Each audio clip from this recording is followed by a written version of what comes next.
예, 안녕하세요. 저는 법무법인 디라이트 조원희 변호사입니다. 오늘 제가 박수 있나요? 예, 감사합니다. 날씨가 조금 더워서 제가 자켓은 벗고 나왔고요. 오늘 여기의 컨셉은 이 넥타이인데요. 이 넥타이는 한복의 무늬를 형상화한 거라고 합니다. 그래서 오늘 특별히 한번 메고 와봤습니다. 저는 오늘 이제 조금 앞에 이제 두 발표자분께서 이제 좀 기술에 대한 좀 깊이 있는 얘기를 해주셨다면, 저는 조금 소프트하게 협상 전략에 대한 말씀을 좀 드려보려고 합니다. 제 간단한 소개고요. 그럼 제가 왜 협상 전략에 대한 얘기를 할 수 있고 하고 있냐 하는 부분을 조금 배경을 설명을 드리면, 저는 이제 기술 테크놀로지 트랜잭션이라 그러죠. 그러니까 기술 라이센싱이라든지 이런 업무를 이제 20년 이상 지금 해왔고요. 그리고 협상에 대해서는 개인적인 관심이 있어서 이제 2005년 6년인가요? 이제 창의적 협상이라는 책을 한 권 이제 저술한 적이 있었고요. 그 뒤에 이제 지금까지 기술 이전 관련된 사안들은 뭐 한 400개 내외 정도를 이제 처리했던 것 같습니다.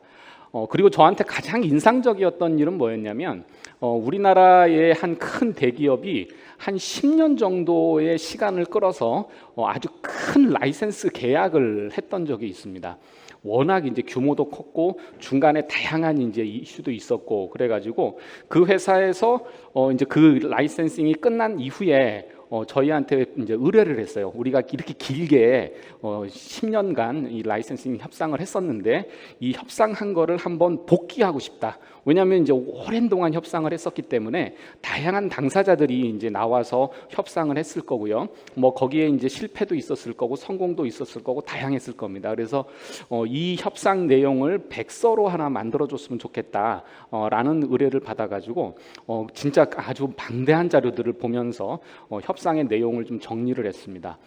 제가 이제 협상 책을 쓰기도 했지만은 그러면서 이제 국내에 나와 있는 다양한 이제 협상 책들을 다 읽어 보게 됐고요. 그러면서 나름대로 이제 이거 협상이라는 것을 어떻게 해야 될까 하는 부분들을 이제 정리를 했는데, 오늘 이제 그 정리한 내용을 한번 요약해서 짧은 시간이지만 한번 말씀드려 보려고 합니다. 아시는 것처럼 이제 바이오 기업의 엑싯은 흔히들 IPO나 뭐 M&A 이런 두 가지 큰 축으로 얘기를 하고 있습니다. 근데 뭐 아시는 것처럼 IPO의 문턱은 지금 많이 높아졌죠. 이제 IPO를 한다고 하면 뭐 당연히 이제 그 전제로 기술 이전이라든지 이런 부분이 있어야 되는데, 이게 IPO를 목표로 하다 보면 이제 기술 이전이라고 하는 그 목적도 사실은 방향을 잃게 되는 수가 종종 있습니다. 왜냐하면 아시는 것처럼 IPO가 목표라고 하면은 임상을 우리가 조금 더 빨리 진행해야 되고, 그리고 전체 이제 마일스톤 페이먼트의 액수를 좀 높여야 되다 보니까 아무래도 초기에 어드밴스로 받는 이제 금액이 좀 적어질 수 있고, 그러니까 이제 과연 우리가 무엇을 목표로 진짜 라이센싱 협상을 할 거냐 하는 부분이 사실 회사 입장에서는 중요해집니다. 기술 상장도 이제 점차 줄어들고 있고요.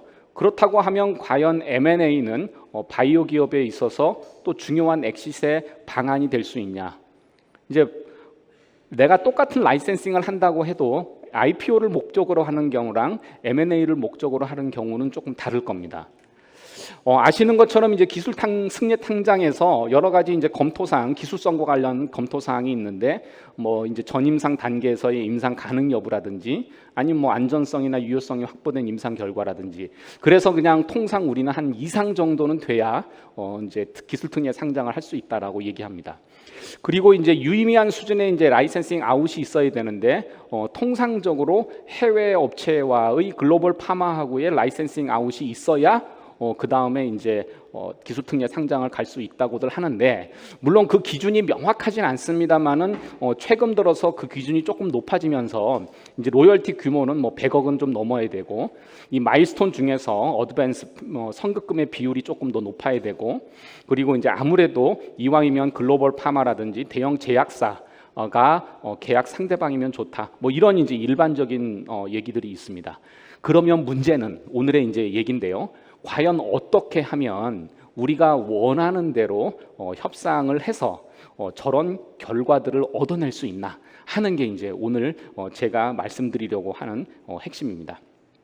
자, 제가 이제 협상 전략을 10가지로 한번 추려봤습니다. 그래서 아마 여기서 이제 실제로 협상하시는 분도 있으실 거고 앞으로 이제 협상을 하셔야 될 분도 있으실 텐데 한번 보면서 협상을 이미 하시고 계시다고 하면은 과연 내가 이런 방향으로 협상을 하고 있나 한번 이제 되짚어 보시면은 좋지 않을까 싶습니다.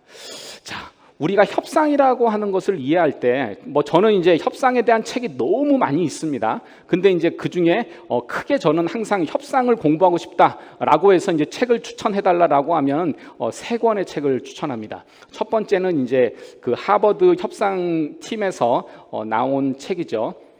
그 다음에 두 번째가 이제 허브 코엔의 협상력의 이해라는 책을 추천드리고요. 세 번째는 내가 원하는 것을 얻는 방법 이런 책이 있습니다. 그래서 그 3가지 책은 반드시 자세하게 읽어보라고 말씀드리는데요. 허브 코엔이 얘기한 이 협상력의 이해 이 3가지는 우리가 협상을 준비하는 데 있어서 가장 기본적인 전제입니다. 협상은 뭐에 의해서 결정되느냐? 힘, 정보, 시간입니다. 예전에 제가 이제 협상을 하러 예컨대 이제 해외에 갑니다. 이틀 계획을 하고 협상을 하러 가요. 그러면 상대방이 첫날 이제 좋은데 데리고 가가지고 음식도 맛있게 해주고 맛있게 사주고 또 저녁에 이제 술도 한 잔 주고 하면은 이제 괜히 좀 으쓱해집니다. 여기가 우리를 제대로 대우하는 것 같다. 그러니까 여기가 이제 우리의 진가를 아네. 이런 생각으로 이제 첫날 같이 이제 즐겁게 술을 마시고 그 다음 날 아침에 좀 숙취도 있고 해가지고 한 점심 때쯤부터 본격적인 협상을 하려다 보면 사실은 이제 곧 있으면 이제 비행 시간이 얼마 안 남았죠. 해외까지 왔으면은 결국은 뭔가 이제 결론을 내 가지고 가야 되는데 사실은 시간이 얼마 안 남았다라고 하면은 제가 쫓길 수밖에 없죠. 그러니까 협상에 있어서 가장 큰 3가지 시간이라는 게 저에게는 없었기 때문에 제가 착각했던 거죠.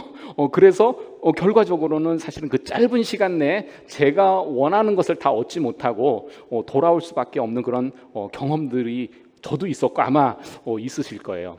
그러니까 제가 결국은 누군가가 우리나라에 와서 협상을 한다. 저도 이제 다음 달에 이제 또 아주 중요한 협상이 있습니다. 그래서 이제 스위스에 있는 이제 바이오 회사가 우리나라에 와서 이틀간 협상을 하기로 지금 계획이 돼 있는데 어떤 고민이에요. 이 시간을 어떻게 짜야 되나? 이제 아까 말씀드린 대로 니네 처음 한국에 왔는데 그래도 한국 좀 둘러보면서 협상해야지 이럴 수도 사실은 있을 것 같습니다. 이렇게 협상이라고 하는 것이 근본적으로 어떻게 구성되어 있고 뭐가 협상력을 결정하는지를 잘 알아야 돼요. 힘이라고 하는 것은 내가 원하는 것을 얻을 수 있는 힘입니다. 흔히 우리가 계약에서 갑을이라고 얘기하는 거죠. 갑은 야, 너 이거 하기 싫으면 그만둬 라고 할 수 있죠. 그러면은 협상력이 큰 거죠. 자, 정보. 뒤에 제가 조금 더 말씀드릴게요. 정보는 사실은 객관적입니다. 협상 누가 힘이 센지 아닌지하고 관련은 없어요. 그렇지만 정보가 많을수록 협상력은 더 커지게 됩니다. 그리고 시간, 내가 충분한 시간이 있고 어떤 결정을 하는데 조급하게 결정하지 않아도 되면 상대적으로 저는 협상력을 가질 수가 있습니다. 그래서 이 3가지가 쳇바퀴를 돌면서 결국은 내가 협상력을 더 키워가려면 당연하겠죠. 나는 시간적으로 충분히 확보해서 조급하지 않고 그리고 상대방이 얘기할 수 있는 충분한 정보를 가지고 있으면 설령 내가 힘이 없어도 어느 정도의 협상력은 만들어 나갈 수 있는 거죠. 그래서 이런 관점에서 한번 좀 보시겠습니다. 첫 번째, 성공적인 협상을 위해서 교육하고 투자하라. 당연한 것 같지만 사실은 제가 만나본 많은 분들은 협상을 본인의 감으로 하십니다. 그래서 선한 사람들, 마음씨 착한 사람들, 상대방의 얘기를 많이 들어주는 사람들은 그런 협상을 했어요. 상대방의 얘기를 많이 들어오고 가급적이면 내가 양보할 수 있는 부분은 양보하려고 하고 또 어떤 분들은 되게 이제 협상을 전투라고 생각합니다. 그래서 야, 어차피 협상 한번 시작했으면 당연히 끝을 봐야지, 우리가 이겨야지 이런 생각을 해요. 근데 협상은 제가 이제 나름대로 협상을 오래 해보면서 느낀 거는 협상은 사실은 그 내면에는 많은 심리적인 원칙이 있고요. 그리고 커뮤니케이션 스킬과 관련된 내용들이 많이 있습니다. 예를 들면 이런 거예요. 저는 협상을 할 때 보통 우리가 이런 협상 중에서 가장 어려운 협상이 뭘까라고 생각해 보면 우리가 돌아다니면서 아파트 집집마다 야쿠르트를 판매한다든지 아니면 신문을 판매한다든지 이런 협상이 정말 어려울 겁니다. 그죠? 뭐 사실은 띵동 눌러가지고 무슨 일이세요? 저희 혹시 신문 보세요? 그러면 관계없습니다 하고 끊는 경우가 대부분이죠. 이런 협상을 할 때 가장 중요한 원칙 중에 하나는 뭐냐면 상대방이 어떤 이유로든지 간에 문을 열어요. 그러면 문을 못 닫게 다리를 이제 탁 넣어가지고 문을 못 닫게 하는 거죠. 그러고 나서 일단 이제 얘기를 시작하는 거예요. 자, 이게 무슨 원칙이냐? 우리의 심리에는 상대방의 주장을 조금이라도 받아주기 시작하면 그 다음 주장도 사실은 받아줄 수 있는 그런 마음의 자세가 생깁니다. 그러니까 적대적인 협상일수록 상대방으로부터 내가 원하는 것을 한 번에 얻는다라고 생각하면 안 되고요. 적대적 협상일수록 내가 얻어야 될 게 5개라면 맨 먼저 아주 작은 거 하나부터 시작하는 거예요. 그래서 제가 이제 협상을 할 때 예를 들어서 지금 100원으로 상대방은 얘기를 하고요. 저는 200원을 받아야겠어요. 갭이 너무 크죠. 그러면 대개는 이거 갭이 너무 커가지고 협상이 안 될 것 같다라고 얘기할 수도 있습니다. 그렇지만 저는 이렇게 해봐요. 우리 갭이 너무 큰데 혹시 10원이라도 조금 줄여줄 수 있겠냐? 니네가 지금 우리는 그쵸, 쟤네들은 100을 낸다고 하니까 110 정도 어떻게 좀 가능하겠냐? 라고 하면 상대방 입장에서는 우리가 현재 200을 원해요, 내심은. 근데 상대방이 100인데 10만 올려달라고 하면 올려줄까? 라고 해서 올려줄 수도 있습니다. 그죠? 100을 주장하는 사람한테 200 주세요 라고 하면 그건 협상은 안 돼요. 그렇지만 10을 먼저 우리가 받아내고 그리고 나서 한 단계 가다 보면 사실은 어느 순간 내가 원하는 것을 얻을 수가 있어요. 이게 사실은 심리적인 원칙입니다. 그러니까 책을 읽다 보면 다양한 그런 이제 뭔가 협상의 방법 이런 것들을 많이 얘기하고 있는데 사실은 그게 다 적용되는 건 아니지만 실제로 그 많은 부분들은 우리의 생각, 우리의 심리, 우리 말하는 습관과 관련돼 있기 때문에 저도 모르게 그렇게 행동하는 경우가 많다는 거예요. 그래서 성공적인 협상을 해야겠다. 앞으로 내가 협상을 많이 해야 된다라고 하면 저는 당연히 교육을 해야 되고요. 만약에 제가 회사 대표고 누군가가 우리 회사의 임직원들이 협상을 해야 된다고 하면 그분들이 협상을 배울 수 있도록 나름대로 시간과 자금을 투자할 필요가 있습니다. 그리고 여기에서 이제 협상을 좀 내가 공부하고 싶다라고 하면 제가 아까 말씀드린 대로 그 3가지의 책은 꼭 한번 읽어보시기 바랍니다. 자, 2번째. 협상 스타일과 역할을 고려해서 협상팀을 구성하라. 보통 협상할 때 아주 중요한 협상인 경우에는 여러 사람이 이제 팀을 구성합니다. 그래서 대개는 이제 협상을 담당하는 임원이 한 명 있고요. 그 밑에 이제 협상을 실무적으로 보조하는 예컨대 과장, 부장급 정도가 한 명 있고요. 그 다음에 이제 또 한 명 여유가 있다고 하면은 밑에 대리급이 와서 이제 타이프를 친다든지 하는 부분이 있고요. 또 이제 리갈 이슈가 있다라고 하면 옆에 이제 변호사도 같이 붙어 있는 경우가 있습니다. 우리 흔히 굿캅, 배드캅이라는 그런 이제 그 협상 전략 아시죠? 한 사람은 옆에서 계속 뭐라 그러는 게 저희가 이제 예전에 제가 아주 인상적인 협상이 하나 있었어요. 지금도 저희 고객 중에 하나인데 갈 때 저는 이제 굿캅을 하겠습니다. 변호사지만 굿캅을 하겠습니다. 그리고 그분은 이제 배드캅을 하기로 하셨어요. 협상의 내용은 아주 터프합니다. 왜냐하면 우리가 계약에 의해서 상대방에게 독점권을 줬는데 막상 독점권을 주고 나서 그 회사의 다른 경쟁사가 우리한테 더 좋은 조건을 제시하면서 거래를 하자 그러는 거예요. 그러니까 우리 입장에서는 독점권을 줬지만 그 독점권을 회수해 와야 되는 상황입니다. 상대방 입장에서는 이 독점권을 내놓을 계약상의 이유가 전혀 없어요. 그러니까 우리가 협상 목적에서는 여러 가지 이제 뭔가 어떻게 해야 되나 이제 고민이 많았습니다. 그래서 이제 다 배경을 설명하고 다 하면서 이제 협상장에서 이제 최종적으로 만나서 담판을 짓기로 했는데 제가 이랬습니다. 그 갈 때 그 대표님이 저보다 연세가 좀 많으신 분이었는데 대표님 협상을 하시다가 한번 크게 화를 한번 내주시라고 제가 부탁을 드렸어요. 그래가지고 이제 둘이 이제 가서 이제 협상을 하다가 제가 이제 이런저런 막 설명을 막 하고 할 때 그 대표님이 갑자기 딱 일어서시더니 택테이블을 딱 치시면서 This is slavery agreement 하면서 이제 이분이 영어를 그렇게 잘하시는 분은 아닌데 이게 슬레이버리 어그리먼트다, 이거 노예계약이다, 이런 식으로 주장하면 우리가 어떻게 한국에서 사업하냐, 뭐 이런 식으로 막 화를 내시는 거예요. 그러니까 이제 옆에 있는 상대방이 막 당황을 하셨어요. 그래가지고 어떻게 얘기를 하다가 결국은 최종적으로 저희가 원하는 대로 독점권을 그쪽에서 그냥 철회하기로 하고, 그래서 결과적으로는 그 제품을 글로벌한 두 경쟁사 제품에 회 모두 납품을 할 수 있도록 그런 협상 결과를 얻어낸 적이 있습니다. 이거는 뭐냐면 우리가 협상 팀을 구성할 때 때로는 우리가 야 너는 굿캅, 너는 배드캅 이렇게 역할을 나눠서 하기도 하지만 때로는 성향이 그런 사람들이 있어요. 어떤 사람은 성향상 제가 맨 처음에 말씀드린 대로 좋게 얘기하기보다는 사람들이 얘기하면 항상 이게 무슨 문제가 있을 텐데, 얘가 무슨 꿍꿍이가 있을 텐데, 뭔가 항상 뒤에 뭔가 있을 거다라고 생각하는 사람이 있는 반면에, 어떤 사람은 이 사람이 얘기한 거는 나를 위해서 선한 의미에서 그렇게 얘기했을 거다라고 얘기하는 사람들이 있어요. 그러니까 만약에 그 두 사람이 같이 협상장에 간다면 당연히 뭔가 분석적인 사람은 배드캅의 역할을 하면 좋은 거고요, 조금 더 선한 역할을 하는 사람은 굿캅의 역할을 하는 게 좋은 거예요.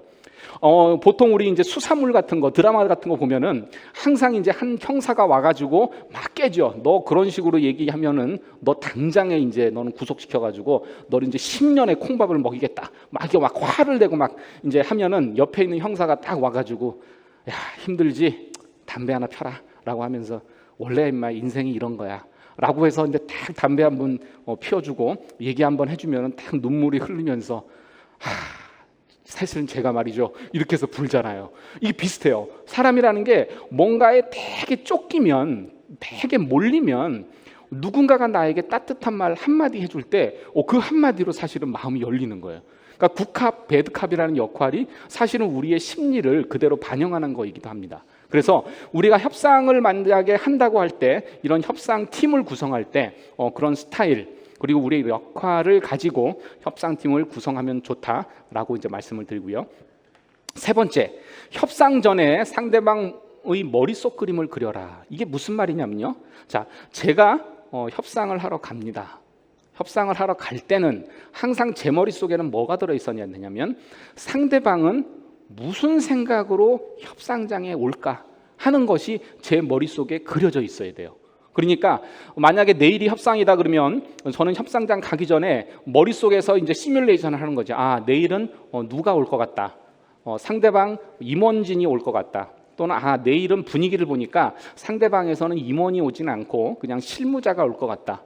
나름대로 이제 협상 머릿속을 그리는 거죠. 그리고 얘네들은 그 전에 얘기하는 걸 보니까 분명히 예컨대 한 150불 정도로 가격을 제한할 것 같다.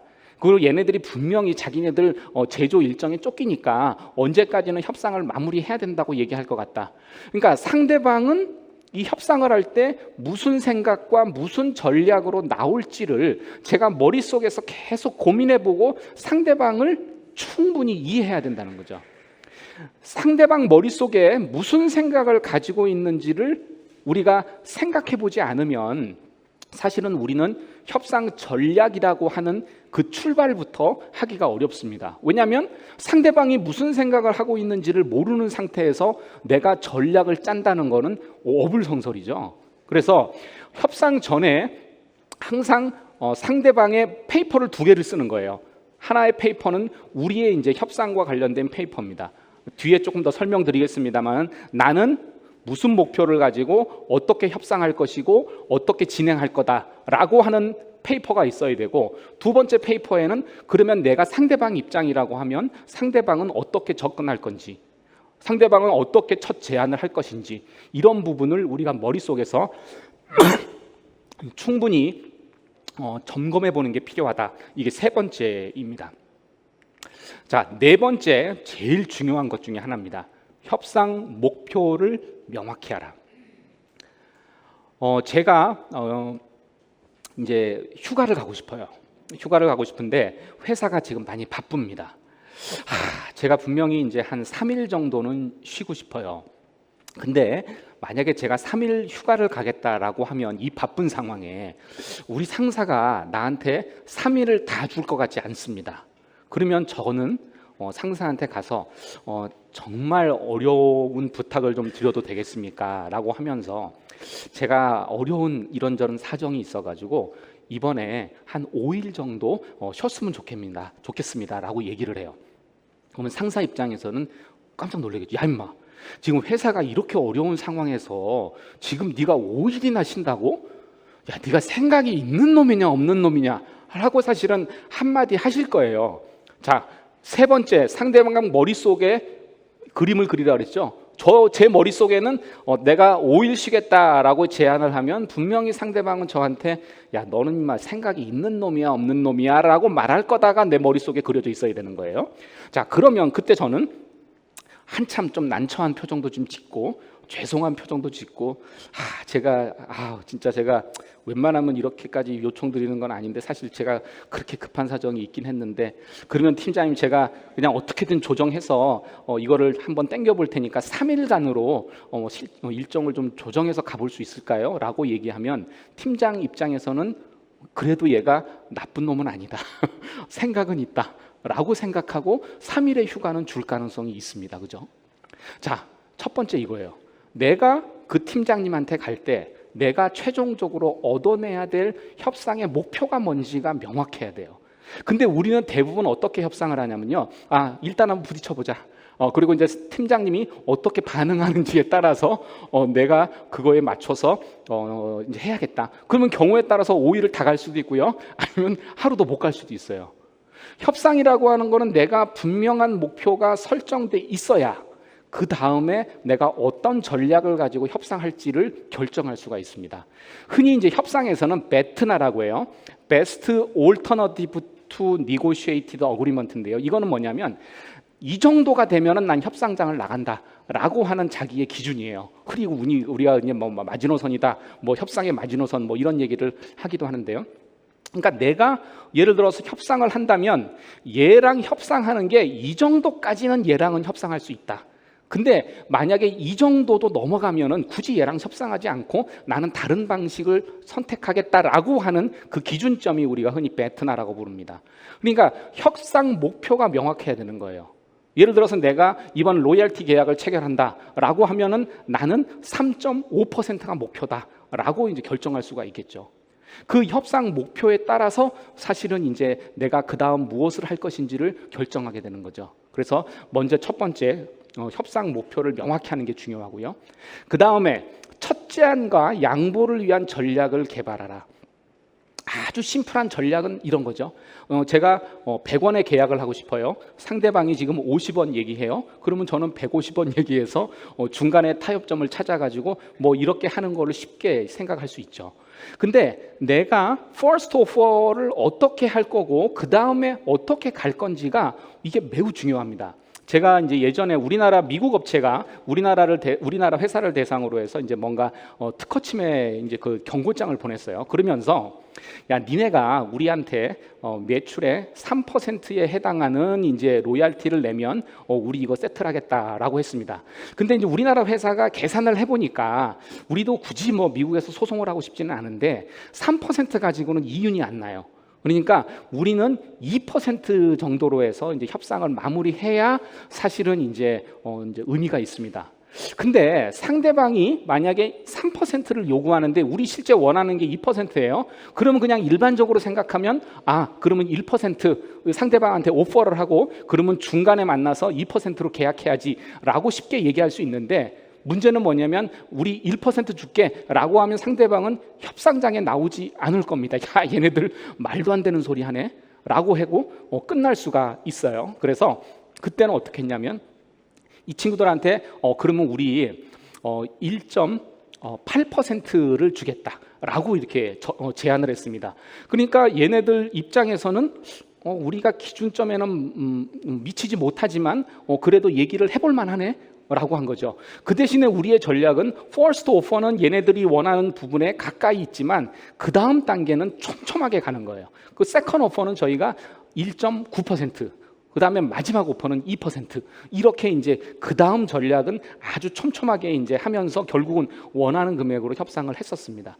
그러니까 첫 번째 제안을 우리가 어떻게 하고 양보를 어떻게 할 것인지도 사실은 우리가 전략을 세울 때 고민을 해야 되는 부분입니다. 자, 시간 관계상 제가 나머지 6개는 빨리빨리 말씀드리겠습니다. 그리고 라이센싱 협상에서는 결국은 우리는 임상 과정에서 뭔가 임상 결과를 예측하면서 그거에 맞게 협상을 하게 됩니다. 그러니까 가급적이면 임상 결과에 대한 예측 가능성을 어떻게 높일 거냐 하는 것이 이제 가장 중요해요. 이쪽은 임상 가능성에 실패 가능성에 더 무게를 두면서 금액을 낮추려고 할 것이고요. 우리는 임상 가능성에 성공 가능성에 무게를 두면서 높이려고 하겠죠. 그러니까 결국은 둘 사이에서 누가 더 명확한 정보를 가지고 예측하느냐가 사실은 중요한 기준 중에 하나입니다. 7번째는 시장에서의 정보예요. 제가 이제 멘토링을 하다 보니까 이제 어떤 업체에서 지금 협상을 하고 있는데 이 교착 상태다. 이것을 어떻게 쓰면 좋겠냐 뭐 이런 얘기를 하셨는데 저는 충분한 정보를 얻어라. 예를 들어서 미국에서는 다양한 이제 마켓 서베이들이 많습니다. 돈을 조금 들여서 예컨대 내가 10만 원을 내든 100만 원을 내든 충분한 자료를 가지고 나한테 유리한 정보를 모으면 모을수록 특히나 우리가 마일스톤 페이먼트를 설계할 때는 어드밴스를 얼마로 할 거고 임상 단계별로 얼마를 할 거고 뭐 커머셜 마일스톤을 얼마로 할 거고 이 구조를 짜는 게 되게 중요합니다. 왜냐하면 우리 입장에서는 사실은 임상의 중간에 꼬꾸라질 수도 있잖아요. 그러니까 이런 것을 위해서는 시장의 정보를 활용하는 게 중요하고요. 그 다음에 항상 최종적인 의사결정을 하는 경영진과 현장에 나가 있는 협상팀이 서로 다른 경우들이 많이 있습니다. 서로 눈높이가 달라요. 그렇기 때문에 이 눈높이를 맞추지 않으면 결국은 회사에 앉아있는 경영진의 생각으로 협상이 마무리될 수가 있고요. 그러면 최악의 협상입니다. 협상 전략이 필요가 없어요. 그렇기 때문에 항상 협상팀은 협상에 나가기 전에 회사에서 최종적으로 결정하는 경영진의 눈높이를 자기하고 맞추고 자기하고 비슷한 생각과 이해를 가지도록 사전 작업을 충분히 하셔야 됩니다. 그리고 최종 의사결정은 합리적으로 해라. 항상 우리가 의사결정을 합리적으로 하는 것 같지만 그렇지 않아요. 특히나 회사에서 최종적인 의사결정을 하는 대표님 입장에서는 걔가 그렇게 나왔어? 이거 하지 마. 때려치고 와. 뭐 이런 식의 결정을 하신다든지 아니면은 이거 빨리 이거 끝내야 되는데 하는 조바심에 사실은 협상장에 가보면 충분히 우리가 더 얻어낼 것이 있음에도 불구하고 2.0이면 됐어 그냥 하고 와 뭐 이렇게 최종 의사결정을 가장 합리적으로 해야 된다는 거. 그리고 마지막으로는 협상을 항상 평가하고 그 결과를 서면으로 남기라는 거예요. 왜냐하면 협상은 한 번에 끝나는 게 아니고 이 협상도 회사의 자산으로 계속 쌓여서 우리가 예전에 이런 경우에 어떻게 협상했고 어떤 경우에 어떻게 했고 해놓은 것들이 결국은 1년, 2년, 3년 쌓이면 회사의 자산이 됩니다. 그래서 제가 이제 좀 급하게 말씀을 드리긴 했는데요. 제가 그간 아까 말씀드린 것처럼 여러 이제 그런 협상들을 해보고 그리고 이제 그 협상 책들을 읽어보면서 제가 나름대로 이제 10가지로 한번 협상에 대한 얘기들을 한번 정리해봤습니다. 그래서 너무 이제 급하게 시간 관계상 말씀드린 거 있지만 혹시 협상하실 일이 있으면 이 10가지를 한번 쭉 한번 읽어보고 협상장에 가시면 그래도 좋은 협상의 결과가 있지 않을까 싶습니다. 발표는 여기까지 마치겠습니다. 감사합니다.